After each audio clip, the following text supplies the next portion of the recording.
Você está no canal Eu Estudo a Lição com o pastor Samuel Camilo. Hoje é terça-feira, dia 17 de janeiro de 2023. E o tema que estudaremos na nossa lição da Escola Sabatina será o propósito do dízimo. O texto que serve como base para o nosso estudo de hoje encontra-se em Números no capítulo 18, versos 21 até o verso 24, que diz assim: Os filhos de Levi, aos filhos de Levi, dei todos os dízimos de Israel por herança, pelo serviço que prestam serviço na tenda do encontro.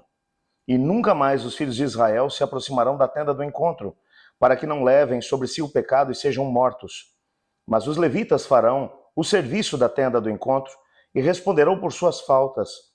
Esse é o estatuto perpétuo para todas as gerações. E os levitas não terão nenhuma herança no meio dos filhos de Israel, porque os dízimos dos filhos de Israel eu dei por herança aos levitas, porque eu lhes disse, vocês não terão nenhuma herança no meio dos filhos de Israel. Esse texto é um texto muito interessante, um texto que faz parte da história de Deus com Israel, e nós não podemos entendê-lo senão à luz daquilo que foi a libertação que Deus operou na nação de Israel, quando os libertou do Egito. Com mão poderosa, ele acabou destruindo o Egito. 10 pragas caíram sobre a nação mais poderosa do mundo naquela época. A nação acabou se tornando um verdadeiro caos. Até que finalmente o faraó deu liberdade aos israelitas para que eles saíssem. Entretanto, pouco tempo depois que eles haviam se colocado em marcha, o faraó se arrependeu e enviou um exército, e ele mesmo dirigiu esse exército para trazer de volta os israelitas. Ele os alcançou junto do Mar Vermelho. O povo ficou com medo, entretanto, por intervenção da parte do Senhor, o mar se abriu, o povo de Israel passou em seco no meio do mar, e quando o faraó tentou persegui-los, mesmo em meio ao mar que havia se aberto, o mar se fechou e todo o exército do faraó foi humilhado e destruído. A partir dali começa-se uma jornada rumo à terra de Canaã.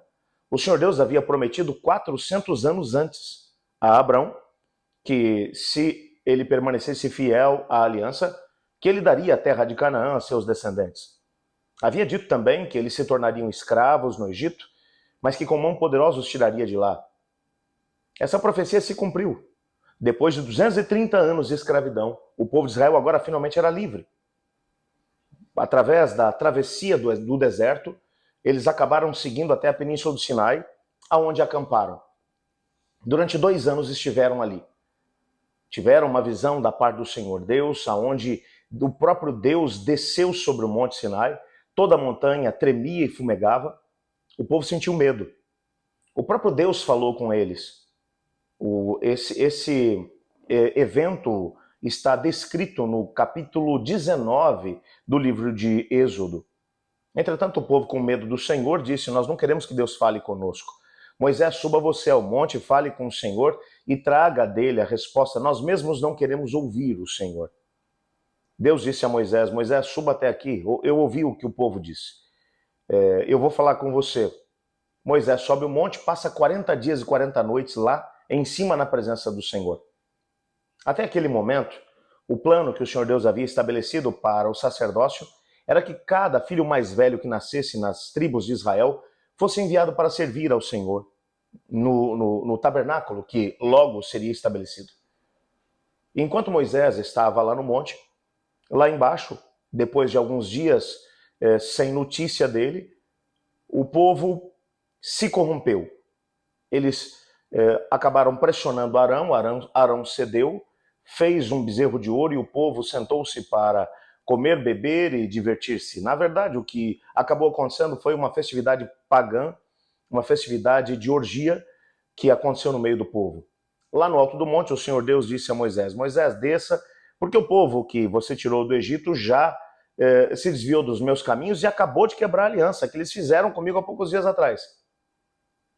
Moisés desce do monte, encontra realmente aquela cena.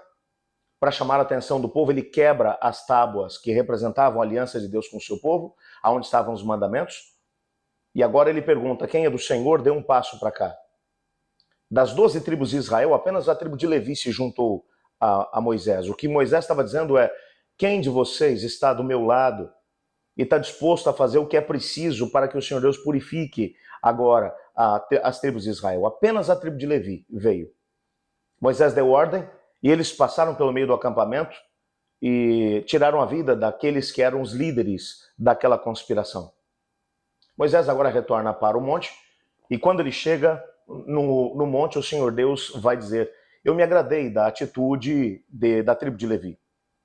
E por causa do que eles fizeram, o plano que eu tinha anteriormente, que era o plano de fazer com que o filho mais velho de cada tribo viesse até mim e se tornasse sacerdote, esse plano agora foi modificado. A tribo de Levi vai se tornar a tribo que vai trabalhar para mim e para as coisas ligadas ao santuário que você vai construir.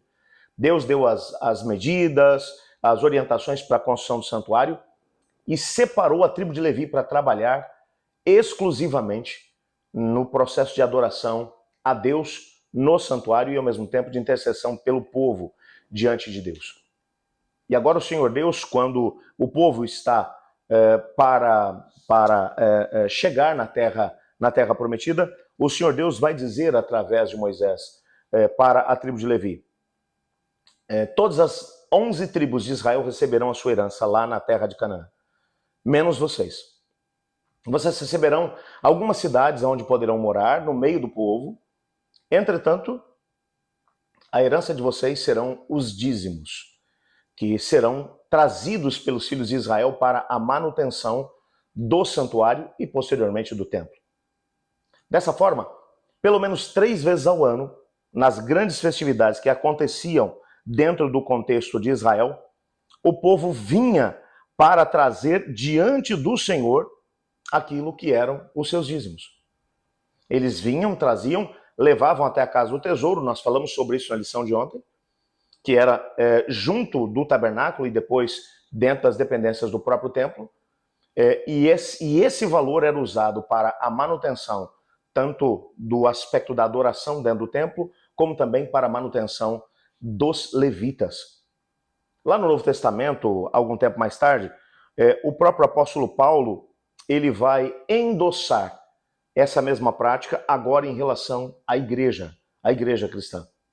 Ele vai mencionar que o princípio dos dízimos, que valia lá no contexto do Antigo Testamento, passaria a valer também no contexto do Novo Testamento. E a destinação seria exatamente a mesma, para que o Evangelho de Deus pudesse ser expandido e a estrutura ministerial e, ao mesmo tempo, a estrutura da igreja pudesse, de evangelismo, por assim dizer, pudesse ser mantida através desse princípio. Como Igreja Adventista do Sétimo Dia, nós seguimos exatamente esse mesmo princípio. Todos os dízimos que são levados até as igrejas locais são utilizados 100% para a expansão do ministério e, ao mesmo tempo, do evangelho, para que o processo de evangelismo e, ao mesmo tempo, de compartilhamento da palavra de Deus com todas as pessoas possa acontecer. Não é à toa que hoje, como Igreja Adventista, nós somos a igreja que mais cresce em todo o mundo.